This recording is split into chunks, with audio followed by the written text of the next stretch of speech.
Struggling to earn 3 stars at Town Hall 14? Well, these are the 5 best attack strategies you need to use in 2026 to 3-star every base.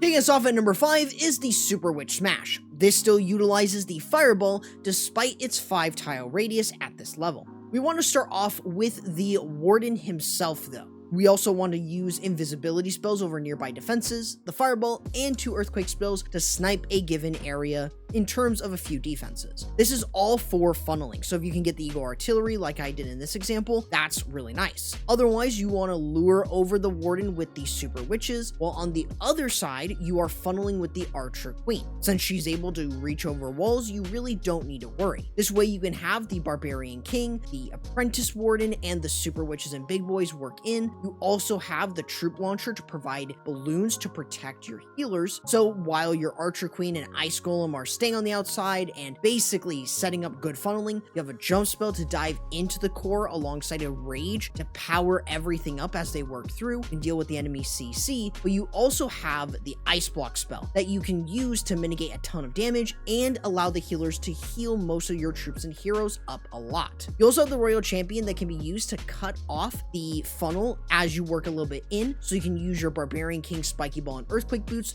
so they go in the right direction. Now here at Town Hall 14, you do have to deal with the Town Hall Poison, so an Ice Block here is great, especially as you push into it with a Rage spell, and with the Royal Champion, you can use the Frost Flake to freeze defenses like a single target Inferno. This is particularly great, especially if it locks on to something like the Barbarian King or Super Witches, and otherwise, for the most part, you can absolutely dominate through bases with this, so long as you are controlling the funneling, whether that be with the Royal Champion or with the Queen, the Fireball, etc. You just want to make sure that you are pathing right through the base with your Super Witches, keeping the healers alive, and that should allow you to get 3 stars against a lot of bases.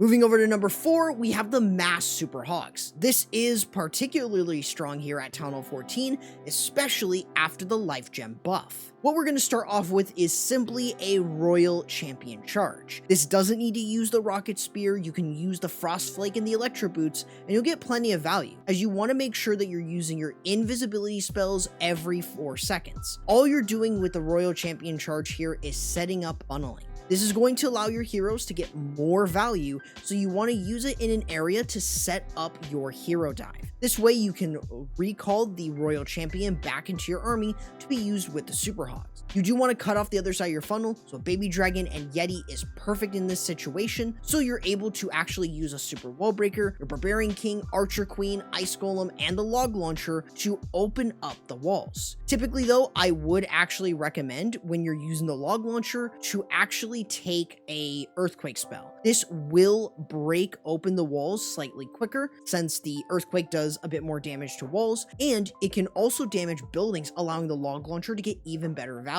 Otherwise, as you work a little bit deeper into the core of the base, a Rage spell is perfect in this situation, and as you work a little bit deeper in, you can use your hero abilities like the Barbarian King, Spiky Ball, and Earthquake Boots to open everything up, and you've got the Queen with her Magic Mirror and the Action Figure. Otherwise, from here, you've gotten enough value and you control, so you can use your Super Hog Riders with the Royal Champion and the Grand Warden as you work around. Since you are running the Life Gem with this, they are getting way more HP, especially after the buff, allowing you to take a few heal spells in order to keep everything alive as you work around. A free spell is great, even the Frost Flake can be used in order to mitigate damage as you work towards the Town Hall. And if the Town Hall goes off, you obviously have the Eternal Tome. You can protect everything underneath that Eternal Tome for the most part, especially against the Town Hall Poison, and otherwise you should be completely set. The Super Hogs and the Super Riders will be able to work themselves around, whether that is in cleanup with the Super Riders along with the Wizards and the Headhunters, or just the Super Hogs all working together to clear the remaining defenses. Otherwise, it should be more than enough to easily get 3 stars at Town Hall 14.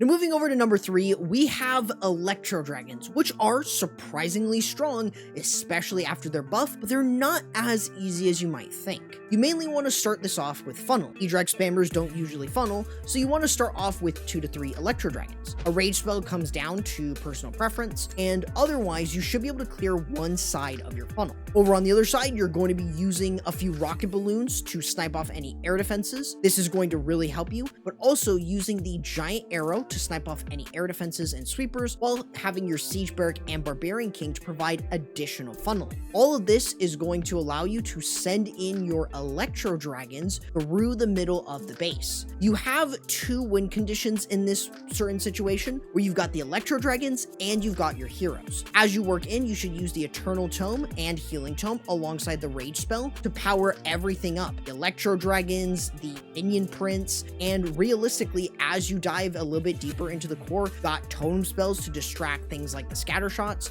Dark Orb can slow down a bunch of defenses, and realistically, you do not need your E-Drags to stay up for the entire attack. They can all die in the core, and you should still get a 3-star because you've cleared the area where your heroes are not going to be able to deal with. So the E-Drags in this situation are 1 win condition, but the other one is your heroes. They're the other win condition. So you will get a 3-star no matter what, since you're going to be able to clear as much of the core, and your heroes will be able to finish off the rest of the base since they can reach it all with relative ease. Moving over to number 2, we have the Super Bowler Smash, which is very strong already, but is even better with the Life Gem buff. Instead of running the Eternal Tome, we're running the Life Gem and the Rage Gem. This allows us to have better healing with the healers and more damage with the Super Bowlers, but we're also giving everything more HP, which is especially good for healers and for the Super Bowlers. Both of these equipment also have DPS increases for the Warden, so it allows us to still do a Warden Walk very effectively. So alongside our Warden Walk here, we're running the Flame Flinger to clear out defenses on its own and set up funneling alongside the Warden, which is there to protect it from Expos and Mortars. Otherwise, we have a few different troops to cut off the funnel with something like a Baby Dragon, Valkyrie, and the Royal Champion, while the Super Bowlers work in with the King and the Royal and the Archer Queen. You have the Frost Flake to provide a little bit more support as you work in. A jump spell is great in this situation, alongside a rage spell to power up the damage of your Super Bowlers and increase the healing from the healers. You've got invisibility spells that you can use to protect your Super Bowlers a little bit better, but as you kind of work around, for the most part, the Super Bowlers are absolutely going to crush through most of the base. The Barbarian King has a Spiky Ball and Earthquake Boots that you can use to open up back end of the base, and you can also have skeleton spells to distract the back end. This overall kind of gives you enough movement through, and with the Life Gem and the Rage Gem, you're not only protecting the healers, but you're also protecting the Super Bowlers even more and allowing them to still get more damage in. Otherwise, this is a fantastic strategy that will absolutely crush bases at Town Hall 14 with how strong Super Bowlers are. And moving over to number 1, we have Hydra. This is still very powerful, especially with 3 clone spells. We mainly need funneling, so we're going to use the Archer Queen with her giant arrow and action figure on one side to clear trash buildings and also snipe down any air defenses and sweepers, while on the other side we're using the Royal Champion to remove defenses early with her rocket spears, and the Electro Boots can clear trash buildings early on as well. This allows us to set up perfect funneling for our Dragons, Dragon Riders, the Grand Warden, and the Minion Prince to work in. We are taking totem spells in this army, so we can utilize the Meteor Staff to greater effect while he stays behind most of our units. We can use the Dark Orb to slow everything down, and we can use the Battle Blimp after delaying it so we can use the Eternal Tome more effectively with it. We do have Lavaloon puppets with this one. You don't necessarily need to do that, but they are surprisingly strong after getting 3 Lavaloons. This allows us to clone up the Super Yetis or the Lavaloons if you would like, in order to get even more and just have a massive amount of troops move through. The Lavaloons are actually going to do plenty of work in this army, which is a little surprising, as you still have 2 of them with